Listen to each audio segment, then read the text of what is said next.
that chart together, you go through your little rhyme.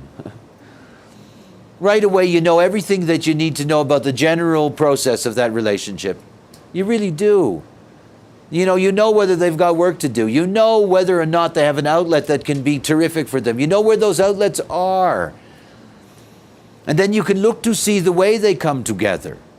And then you can look into those various aspects, and staying on the surface, you can deal with it. So them, 9-0, on the surface, you're a couple that's wrapped up in each other.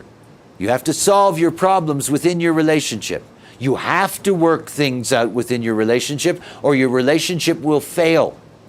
You have to work them out inside. So when they come to me and we see that that's a 9-0, we say to them, look, because you have to work that relationship out together, this is what you have to work out. Because this is the only thing that's going to be a burden in your relationship. You got to work out this part of your social life. And if you work out this part of your social life and you experiment with this, you're going to see that your relationship is healthier. Then you can send them away. Oh yes, we can go deeper, we can look at all kinds of things, but just like somebody coming to you for their design, you give them their type and their authority, you give them that whole basic view. That's what they need. They don't need to be bored or overwhelmed by your reading of, 26 lines. By the time you get to reading the 10th one, they're half dead. They just want out. It's not about that.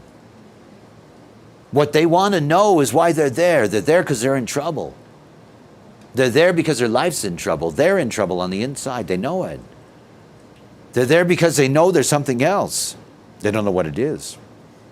They're there because they truly do not know themselves, and they're ready to take a chance that maybe you do know. If you stay to the surface, if you stay to the design, if you stay to the type, you stay to the authority, you give them what you need. The same thing in partnership. When people come to me for a partnership reading, I don't take them through a course. I'm not going to explain all this stuff to them. I want them to know what the framework is for their relationship and what works in their relationship. And one of my things about doing readings is that when I look at a relationship, I see a perfect relationship. I always do. It's like when I see somebody's chart, I see a perfect being. I see the perfect relationship. And in seeing the perfect relationship, I can also tell them in simple terms what's special in that relationship, what works in that relationship. They need to know both, but you have to tell them what's wrong first, in the sense that you have to put your attention on what's wrong. Oh yeah, you go along, I always lead them through the good stuff, take them to the heavy stuff, and then I take them back to the good stuff. Because we get overwhelmed by the bad stuff. No matter how good your relationship is, the part that you don't like is always the thing that can be blown out of proportion. So here's our way to stop turning all these molehills